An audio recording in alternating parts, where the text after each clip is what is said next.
I am working with this team from Kramer Design Group that is coming to California to do a historic survey of the Edison neighborhood. So they're going to do a presentation that talks about what the survey is and what it is not. We are currently having some problems with our phone lines, so it may be difficult for us to take questions during the actual webinar. But if you email to hello@kalamazooCity.org with any questions, we will get back to you as soon as we can, or whatever other technique you think might work. We'd be happy to try to answer any questions that you have.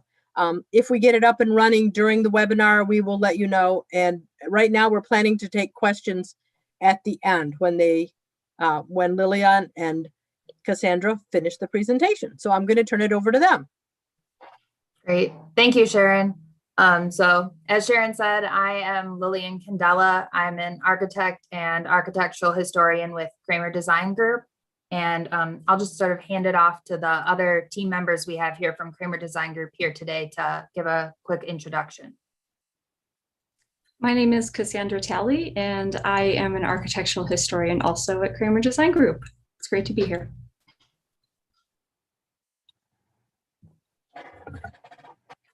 And I'm Brian Rebane. I'm a principal with Kramer Design Group. Lillian and Cassandra will be doing all the talking tonight, but I'm here for any questions. Great. So just to give you all a bit of a rundown of what our agenda is for tonight, we want to give a brief introduction of sort of what this project is, what the historic survey is going to cover, some more details about what exactly a reconnaissance level historic resource survey is specifically, and what that's going to look like in the Edison neighborhood, what you guys might be seeing in the neighborhood as we start to do this survey, and how that's going to play out over the next few months. After that, we wanted to speak a bit about some brief history of the Edison neighborhood and sort of some areas of interest or moments in time that we're sort of honing in on as we start to do research about the neighborhood and things that we want to study further as this gets going. And then we're going to sort of conclude by talking about what the goals of this project are and what some of the potential outcomes for this might be and how that might play out in the neighborhood. And then we're happy to take a Q&A at the end, as Sharon said. So diving into this, just to sort of lay out who the key players are in this survey. So the survey is made possible by a certified local government grant from the National Park Service, which is part of the federal government. And it's being administered through the Michigan State Historic Preservation Office. And the grant is to the city of Kalamazoo to do the survey. So the city of Kalamazoo has contracted with us at Kramer Design Group, and we are the people carrying out the survey and sort of doing the field work on the ground and making this survey report. So those are sort of the, I guess, three main people or bodies sort of at play here with this survey. So I just wanted to give a bit more context. When we say the Edison neighborhood, this is the exact sort of boundary that we're talking about. So quite a large, it's the largest neighborhood in Kalamazoo, as I'm sure many of you guys know already. And to give some quick boundaries, we're talking about Miller Road at the south, Burdick at the west, all the way up to Michigan Avenue on the north end of the site. And then it sort of goes along the Kalamazoo River and covers some of that more industrial area over to the east there, going all the way out to Olmsted Road on the far east.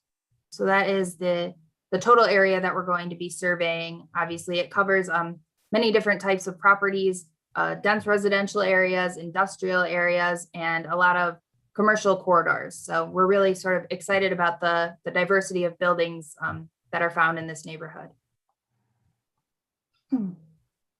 So as I said a bit at the beginning, this historic survey is specifically called a Reconnaissance level historic resources survey. So there's two types of historic surveys, Reconnaissance and intensive level surveys. The name sort of gives it away that intensive level is more intense. There's maybe a bit more detail to it. So when we say we're doing a Reconnaissance level survey, it's more of a baseline level of documentation of the neighborhood. We're not necessarily doing intensive archival research on any one specific area or building, but just sort of laying the groundwork and getting a baseline history of what's in the neighborhood currently and documenting all of the historic fabric that's there today. Sort of breaking it down at a broad level, a historic resource survey is basically composed of 4 different elements: research, fieldwork, evaluation, and the creation of a final report. So currently we're sort of in the research and fieldwork stage of this survey. And on the next slide, I sort of made a brief timeline of how this is going to play out over the next few months. So the survey area consists of approximately 3,500 properties. So it's a very large survey. And we are specifically focusing on buildings that are over 40 years of age, looking at buildings that are, could be deemed historic or are historic. So those are the ones that we're documenting maybe a bit more intensely than the rest. So currently this spring, we are out in the field making trips to Kalamazoo and taking photographs of all the properties in the neighborhood, taking notes and sort of collecting data about the materials of the buildings, the architectural styles that we see, and starting to do research about the history of the neighborhood as we move towards the summer, where we're going to be creating the actual survey report. So this summer, us at Kramer Design Group are going to continue the research, dive in a bit more into the history of the neighborhood, put together this survey report that sort of collates all the data that we collected while we were out in the field. And that survey report is going to be due this fall of 2021. And after the completion of the survey report, there will be another town hall where we're going to be presenting the results or the findings of the survey report to the community again. So there will be another one of these meetings to sort of go over the results of the survey. So what to expect as we're carrying this out? I guess the main impact that this will have on the residents is that you may see us driving or walking through the neighborhood, taking photos of your house, of buildings, commercial buildings, as we go through and document everything that exists in the Edison neighborhood today. So we will be photographing every building in the neighborhood. As we do this, photographs will be taken either from the car or on the sidewalk. Will always be in the public right of way. Nobody will ever be asking for access to your property or going in your yard or anything like that. And we may also be taking notes on materials and architectural details that we see that we want to include in the report that we're creating. In order to identify us, we always wear bright colored safety vests. And if we are out of the car walking around, you'll see us having the Inventory Kalamazoo 2022 backpacks to sort of identify us as members of the survey team. So we're going to be doing the field work over the next few weeks this spring. So you may see us cruising around taking photos. So how are we collecting data for 3,500 properties in the neighborhood? It's a lot of data to collect. We are actually taking all of these photos on our phone, the glory of the iPhone, I guess, using an app called Survey 123. The app is really interesting because as we take photos, it's tying the photos to an address and mapping it out for us so we don't ever lose track of the photographs that we're taking or the notes that we're taking. So if you do see us in the neighborhood driving around, we'll likely be taking photos, sticking our cell phones out the car window, taking photos, doing this historic documentation using this GIS app that we have. So that sort of sets us up, I guess, for what the survey is. Some of the areas of interest that we have or things that we're interested in learning more about and including in this survey report will be sort of elaborated on as we go into a brief history of the neighborhood. Starting around the 1850s, the mid 19th century, and moving into today. These are sort of, I guess, some of the highlights of things that we want to include in this historic report on the Edison neighborhood.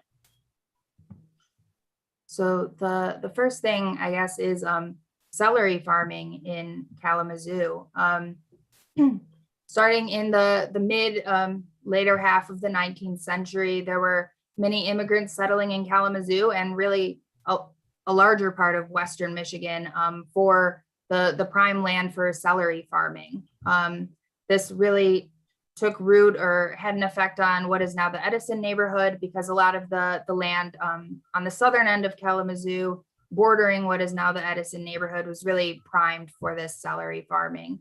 And so this was sort of a prime industry that led to a lot of development and growth in the Edison neighborhood around this time. You're starting to see Dutch immigrants specifically starting to settle in this area and take up celery farming.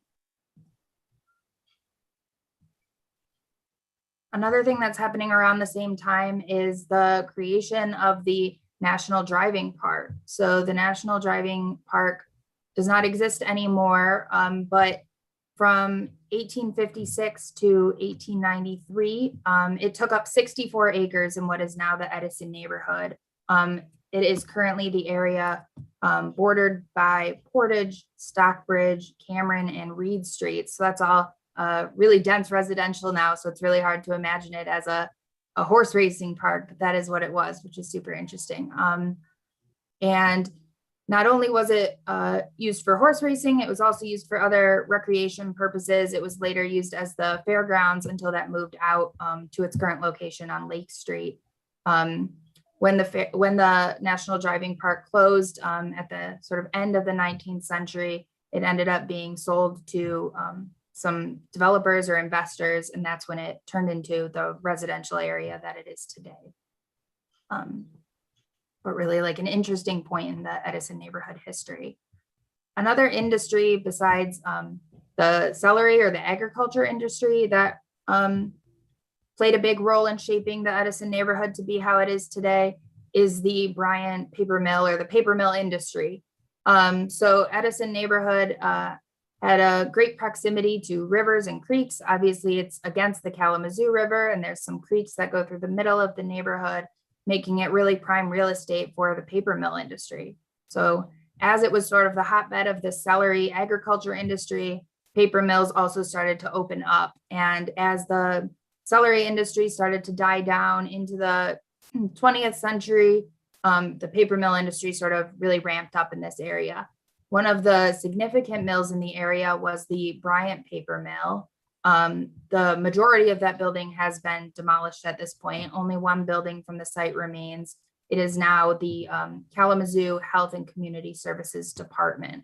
But sort of the effects of the mill industry in the area are really profound, and it's really shaped the neighborhood to be how it is today and the type of people who live there. And we're really interested in researching that further. I'm going to kick it off to my colleague Cassandra now to take over sort of the rest of the history and how that played out in the Edison neighborhood. Yeah, thank you, Lillian. So as Lillian has gone through some of the salient points, and I'm just going to keep going. One of the other areas of interest that we are looking to better understand and research as a part of this survey is Charles Hayes and the development of Linden Park. Lillian had mentioned that Charles Hayes was one of the developers of part of the property of the old horse racing track, the recreation park. So he also was a developer of Linden Park here, and there's an old plat map here. So he operated from quite a time span from about 1880 to 1940. And he lived around the area of Reed and Portage and platted this area and developed it. Linden Park, there is a development consisting of 56 houses built from seven designs. So as you drive through this area, it's very cohesive, and it's very obvious that it's the work probably of one or several men, and indeed it is, Charles Hayes. And it's bounded by Portage, Lay, Reed, and Portage Creek. So this is definitely an area that we are looking to better understand and explore. Another area that we will be researching is several of the commercial corridors.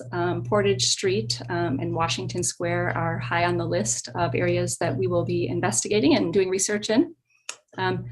both of these areas are, northern Portage Street with Washington Square, and there's also some commercial areas on southern Portage Street, are both lively commercial corridors.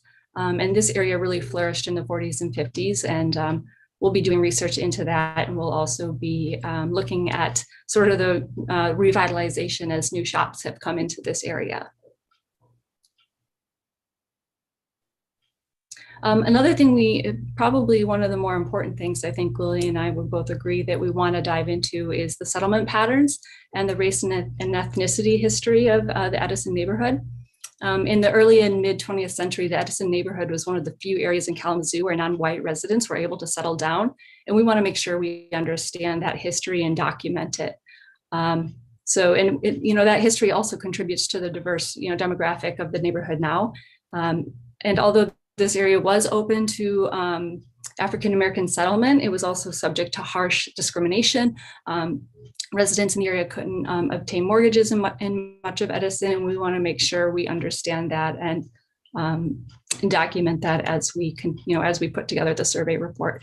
And we think that tracing the settlement patterns in Kalamazoo and in the Edison neighborhood specifically will give us that historic context that better helps us understand how Edison became this diverse community, and we want to make sure that that is included in our report. And then one of the last areas of interest that we're going to talk about today is the post-World War II housing boom. The neighborhood developed from north to south, of course, because north being close to the core commercial corridors. And as the neighborhood, as Edison developed, as you get closer to Miller Road at the south side of the district, this is where we find the post-World War II houses, as you can see in the photos here. And there's a whole neighborhood down by Miller in the southeast corner of the neighborhood that we will be investigating and documenting and doing some more research on. So project goals and potential outcomes. As Lillian mentioned, the goal of the survey is sort of to establish a baseline of historic documentation. And we want to work with the city and the neighborhood to better understand this history. We want to identify sites and areas that might have potential for informing the history of the neighborhood, and that's what the survey is sort of designed to do. We gather up all this information and we look and try and identify areas that are ripe for further research.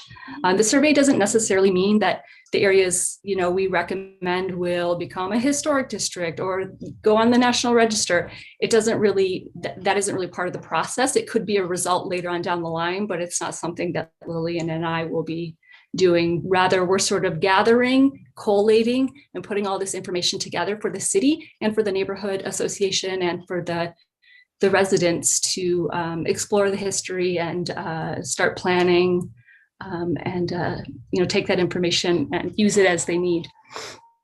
If the neighborhood were interested in creating a historic district based on what we find in the survey report, the process would take 2 to 3 years and would also entail putting together some public meetings in order to make that happen. And I think one of the reasons I was so excited about doing this town hall is we wanted to ask community members who might be watching or listening if they have any memories of the neighborhood or photographs or history about growing up in the Edison neighborhood. We would love to hear about that because that helps guide our research and it helps guide the report. So our contact information is here. If there's anything you'd like to share with us, we would absolutely love to hear it.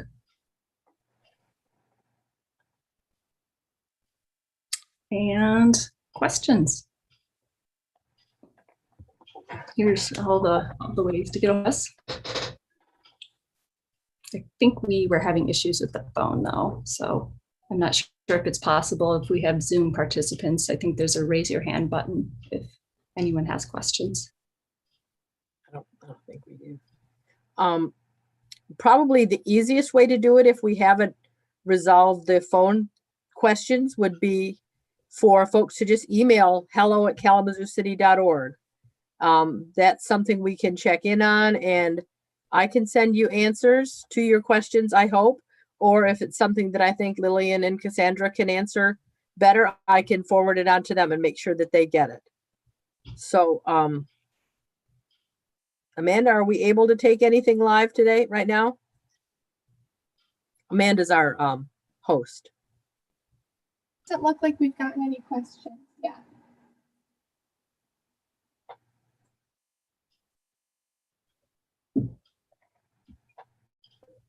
Okay, I wanted to say that one of the things that I will arrange to do for you guys at Kramer is I can put your contact information on our Inventory Kalamazoo webpage.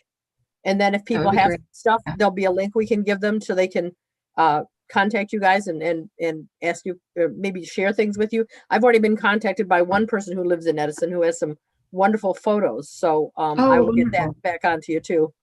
That would be great. Yeah, Yeah. we appreciate Yeah. that. It's perfect. Yeah, photos always make my heart beat faster, you know. Mhm. It's like, Mine as yeah, Definitely. love it. Love it. So,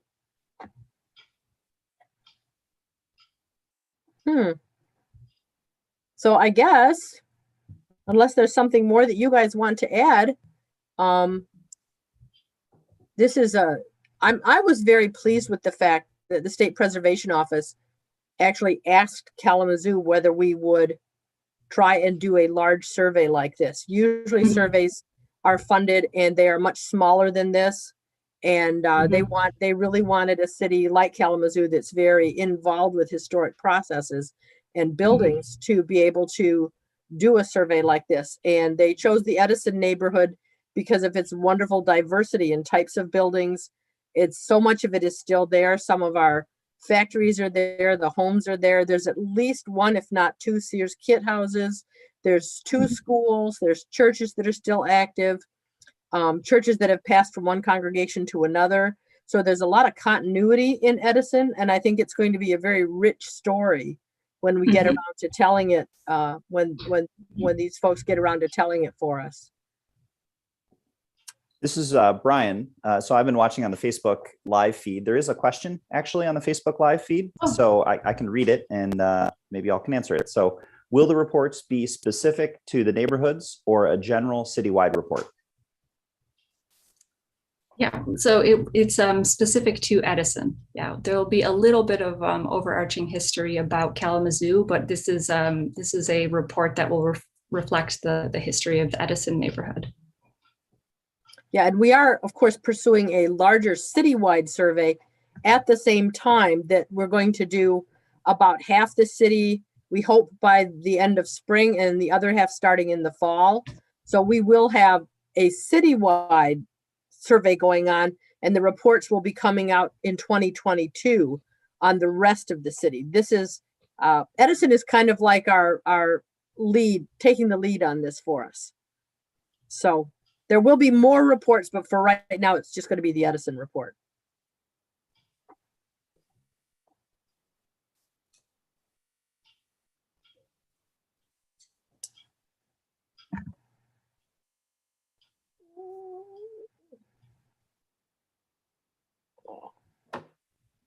Okay, I think. Yeah. I think that, really, for those of you who are watching and listening, please send us your questions on hello@kalamazooCity.org. We will check the Facebook Live and YouTube feeds to see if there are any other comments and questions. But if you could send it to the email address, then we can be sure and get back to you and probably answer it. We can also have a little bit of a comment page on the Inventory Kalamazoo city webpage, which is part of Imagine Kalamazoo. It's under the projects tab. So we could put some answers to questions there as well. So just a little bit of a follow-up so you can stay on track with what we're doing and how things are going. I think that's about it, really. Unless you guys have any other comments, Brian or Lillian or Cassandra. Oh, I think that's all. Yeah, we're excited to answer any questions if there are any more, or sort of receive people's memories or photos of the neighborhood, but that's all we have tonight. Okay. It was a pleasure to be. Yeah, thank you. You could also send those, if you just send a message to hello@kalamazooCity.org that you have information and photos you would like to share, then I will make a point of following up with you and getting it from you that way in case you didn't get the email addresses from Lillian and Cassandra. So thank you very much, everybody, for coming. And if you see these folks wandering around Edison with their bright yellow vests or their backpacks on, you can say hi and ask questions then if you have an opportunity as well. Okay. Good night, everybody. Have a good evening. Good night. Good night.